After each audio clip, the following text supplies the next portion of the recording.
مشروعين ضخمين استثماريين أطلقتهما الجزائر في نهاية شهر فيفري 2025 بالشراكة مع كل من إيطاليا والصين. القيمة الاستثمارية للمشروعين وصلت 1.2 مليار دولار. المشروع الأول هو عبارة عن مشروع نفطي بين الشركة الصينية ساينوباك والشركة سوناتراك الجزائرية. القيمة الاستثمارية لهذا المشروع وصلت إلى 850 مليون دولار. المشروع الثاني اللي هو مشروع زراعي بين الشركة الإيطالية بي اف اس بي اي والصندوق الوطني لدعم الاستثمارات، ووصلت الاستثمارات الخاصة بهذا المشروع أو قيمة الاستثمارات الخاصة بهذا المشروع إلى 455 مليون دولار. في الفيديو هذا راح نتعرفوا على تفاصيل المشروعين، راح نتكلموا على الشركات اللي رايحة تساهم في المشروعين والتفاصيل المتعلقة بها. ايضا راح نتكلموا على التكنولوجيا التي تستخدم خاصه في المشروع الجزائري الايطالي في قطاع الزراعه، في مجال الزراعه. ايضا راح نتكلموا على الجدوى من المشروعين سواء للشركتين الايطاليه والصينيه وايضا الدوله الجزائريه. وفي النهايه راح نديروا تحليل بسيط او ملخص حول الجدوى الاقتصاديه النهائيه للمشروعين هذو بالنسبه للاقتصاد الجزائري. لذلك الافضل انكم تتبعوا الفيديو هذا من البدايه للنهايه حتى تكون عندكم نظرة أشمل حول المشروعين. المشروع الأول للقيمة تاعو 850 مليون دولار سيكون على بعد 80 كيلومتر من مدينة حاسي مسعود، وهي منطقة على الغالب معروفة بوجود احتياطيات مهمة للنفط. راح تكون عملية الاستكشاف تمويل 100% من طرف الشركة الصينية ساينوبك، يعني الشركة هي اللي تتحمل مخاطر الاستكشاف. في بعد ما يوصلوا النتائج تؤدي إلى أنه راح تكون كاينة جدوى من استغلال الكميات المكتشفة في تلك المنطقة، رايحة تمول الشركة الصينية 70% من مرحلة الإنتاج. في المقابل شركة سوناتراك راح تمول فقط 30%. وهذا لا يعني أن الملكية تاع المشروع راح تكون 70% للشركة الصينية و30% للشركة الجزائرية. لا، احنا رانا نتكلموا هنايا على عقد التمويل.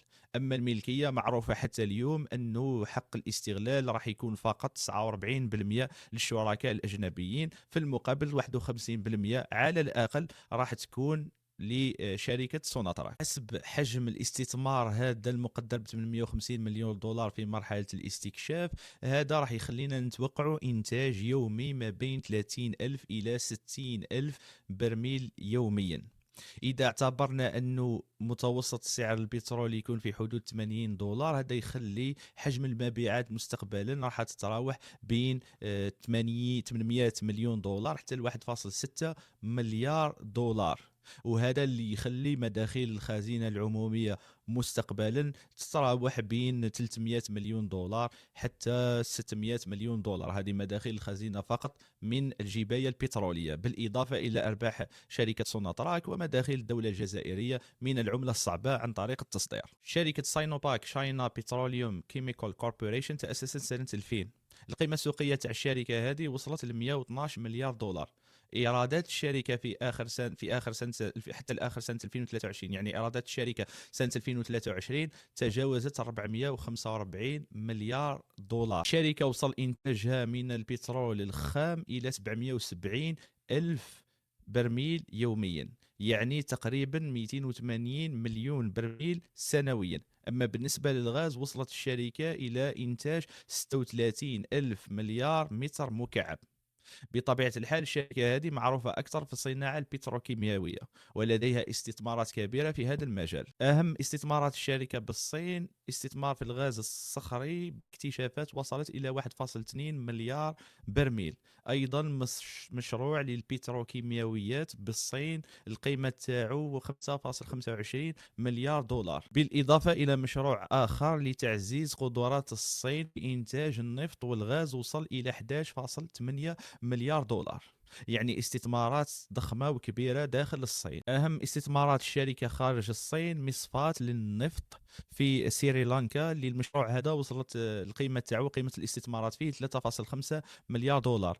أيضا استثمارات ضخمة في روسيا من أجل إنتاج الغاز وصلت إلى 10 مليار دولار، بالإضافة إلى مشروع في مجال البتروكيماويات وصل إلى 7.7 مليار دولار في كازاخستان. أيضا للشركة بعض الاستثمارات في قطر في مجال إنتاج الغاز المسال. هذا يعني أن الشركة كبيرة وعالمية، وشركة عندها اليوم اسم كبير في السوق وعندها استثمارات ضخمة خارج الصين. بطبيعة الحال المشروع هذا يدخل في الاستراتيجية الصينية اللي معروفة، وهي البحث على مصادر الطاقة أين وجدت في العالم، باعتبار أن الصين هي أكبر دولة اليوم في العالم عندها طلب على البترول. أيضا الشركة تريد أن تكون لديها استثمارات أكبر وتنافس الشركات التقليدية مثل الشركات البريطانية الفرنسية والأمريكية في شمال إفريقيا.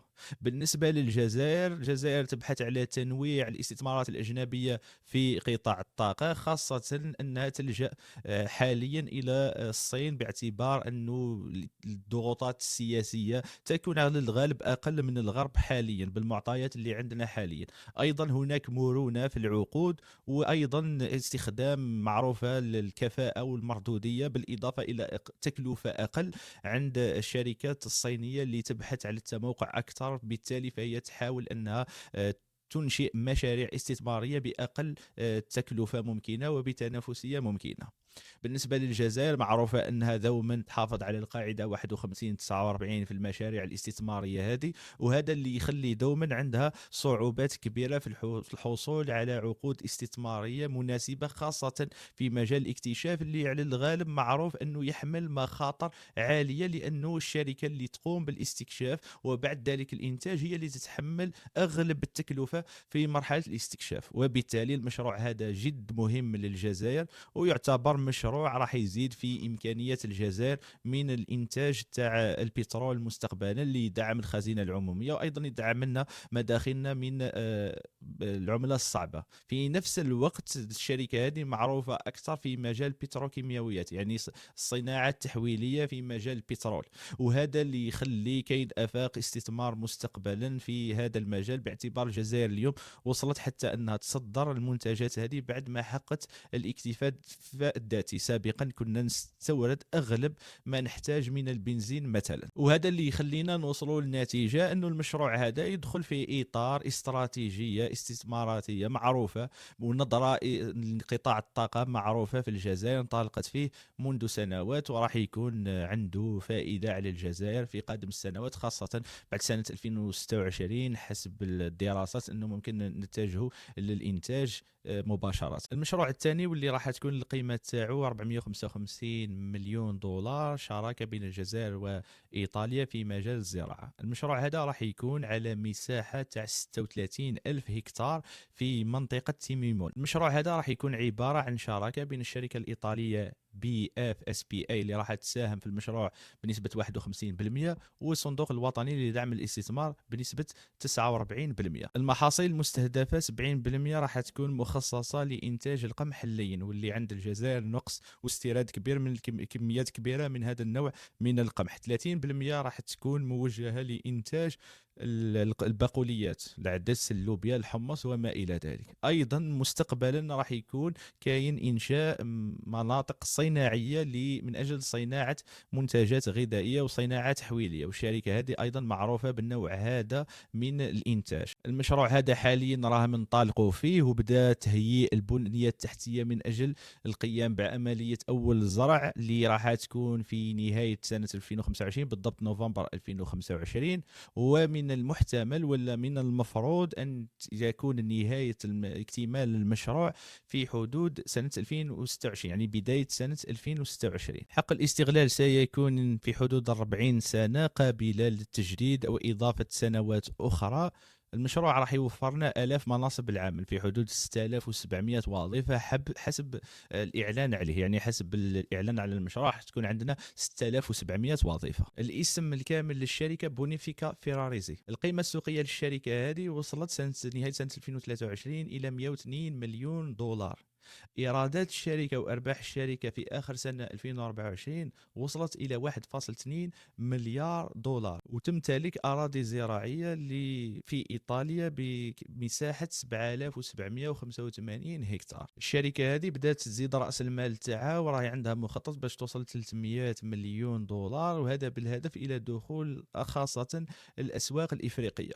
وراح يكون الاستثمار هذا أحد أهم الاستثمارات الكبيرة اللي راح تدخل فيها الشركة. الشركة. باقي الاستثمارات ماهيش استثمارات حتى الآن بحجم كبير، يعني القيمة السوقية تاعها والقيمة المالية للاستثمارات هذه على الغالب ما تتجاوزش ال 50 مليون دولار. ولكن مستقبلا للشركة أهداف استثمارية كبرى خاصة في إفريقيا. كما ذكرت في الوصفة تاعي للمشروع، المشروع هذا راح يتم في أراضي جافة إن لم نقل صحراوية، وأيضا أراضي شاسعة. الشركة هذه دارت عقد شراكة مع شركة ري معروفة اللي هي فارم فرونت، واللي تقدم يعني أفضل تقنيات الري الحديث، بالإضافة إلى شراكة أخرى مع شركة ليوناردو اللي هي شركة مختصة في مراقبة المحاصيل الزراعية عن طريق الأقمار الصناعية وتحليل البيانات عن طريق الأقمار الصناعية عن طريق برامج الذكاء الاصطناعي. لذلك نتوقع أن هذه التكنولوجيا اللي بدأت تستخدم في بعض الدول في إفريقيا من بينها أنغولا وغانا، نتوقع أنه سيتم استخدامها في الجزائر. وهذا اللي يخلي الري لهذا النوع من المحاصيل الكمية المستخدمة من المياه حسب الدراسات المقدرة تكون أقل ب50% على الأقل. وأيضا المحاصيل الزراعية باستخدام التقنية مراقبة المحاصيل عن طريق الأقمار الصناعية تخلي مردودية أكبر من المحاصيل الزراعية هذه ب30%. بطبيعة الحال مانيش راح نتفصل أكثر في النوع هذا من التقنيات لأنه مجال متخصصين أكثر في الزراعة، ولكن تقدروا تروحوا للشركة هذه مثلا فارم فرونت وتدخلوا وتشوفوا اهم التقنيات اللي وصلت ليها، من بينها انه يتم ري النبته مباشره من الجذور لتقليل نسبه التبخر. وايضا وصلوا الى حلول عندها نجاعه كبيره في انه يتم تحليه الملوحه في حاله انه المياه الجوفيه مثلا تكون عندها درجه ملوحه عاليه. فالتحليه كاين تقنيات لتحليه المياه هذه قبل استخدامها في الري مباشره. باختصار الشركه هذه راح تجيب لنا تكنولوجيا حديثه وراح تقدم لنا اضافه كبيره في مجال تكنولوجيا الزراعه، خاصه في المناطق اللي في الجزائر تعتبر مناطق جافه او صحراويه، اللي مخطط الجزائر تقريبا منذ 3 سنوات التوجه للاراضي هذه من اجل زياده المحاصيل الزراعية. أيضا المشروع هذا راح تكون عنده تحديات كبيرة، من بينها كما قلت الجفاف، وأنه تكلفة الإنتاج تكون كبيرة، واللي يخلي التكنولوجيا تاع الشركة هذه ربما تكون الحل لهذه التحديات اللي رايحين نوقعوا فيها مستقبلا، خاصة بعد سنوات طويلة من استغلال الأراضي هذه. على العموم عقد استغلال تاع 40 سنة يأكد أنه كاين مخطط طويل المدى اللي يحمل استدامة في إنتاج الحبوب في المنطقة هذه بتيمومون، بالإضافة إلى الحمص اللوبيا والعدس والباقي البقوليات. الشركة هذه صار عليها بعض الجدل في إيطاليا من طرف حزب يساري أنه ممكن توجه المحاصيل الزراعيه وجزء من المحاصيل الزراعيه تاعها في افريقيا، بالاضافه للمشروع هذا الزراعي بالجزائر، لانه تم تقريبا الاعلان عليه في شهر جويليا وتم الانطلاق فيه رسميا في اخر شهر فيفري 2025. كاين تحفظات انه ممكن الشركه هذه توجه جزء من الانتاج تاعها الزراعي الى انتاج الوقود الحيوي البايوفيول. معروف انه الدول الاوروبيه اللي تحوس تنوع مصادر الطاقه تاعها تقدر واستخدموا سابقا بعض الشركات المحاصيل الزراعيه في افريقيا لإنتاج النوع هذا من الوقود عن طريق استخراج الطاقة من النبات وبعض المحاصيل الزراعية. على العموم أنا ما عنديش اطلاع كبير على التقنية، ولكن هذا هو اللي معروف، وتم استغلال بعض المحاصيل الأراضي الزراعية والمياه في إفريقيا من أجل إنتاج الطاقة واستغلال الشعوب هذه إن صح التعبير. وبالتالي كاين تخوفات سياسيه مقبوله انه ربما تقدر الشركه هذه تستخدم المياه الجوفيه الجزائريه والاراضي الزراعيه الجزائريه لاكثر لمصالح ومداخل الشركه ومصالح ايطاليا، بعيدا عن مصالح الجزائر المتمثله في تحقيق نوع معين من الاكتفاء الذاتي وتنويع السوق الجزائري بالمنتجات الفلاحيه واكتساب الخبره والتكنولوجيا. الشركة بطبيعة الحال ردت على التحفظات هذه وأكدت أن المنتجات الزراعية رايحة تكون أغلبها موجهة ولا كلها موجهة للسوق الجزائري، وأنها كلها مواد منتجات زراعية موجهة سواء للاستهلاك المباشر أو إلى الصناعة الغذائية التحويلية. لما نشوفوا نظرة على المشروع راح نلقاو باللي الجزائر داخلة عن طريق الصندوق الوطني للاستثمار بنسبة 49%. هذا اللي يمكنها أنها تكون عندها سلطة قرار كبيرة في المشروع، واللي كيخلي كاين تحكم في النهاية في خطة التوزيع والإنتاج، بالإضافة إلى الأسواق اللي توجه إليها المحاصيل الزراعية. بالنسبة لي حسب ما راني نشوف بالمعطيات اللي شفتها على المشروع هذا، هذا مشروع مهم لأننا راح نجيبوا التكنولوجيا، راح نجيبوا تكنولوجيا مهمة جدا تخص الجزائر في إطار الاستراتيجية الأخيرة اللي مشات ليها، واللي هي استصلاح الأراضي والاعتماد على المياه الجوفية مستقبلا من أجل زيادة المحاصيل الزراعية والأراضي اللي قابلة للزراعة في الجزائر مستقبلا.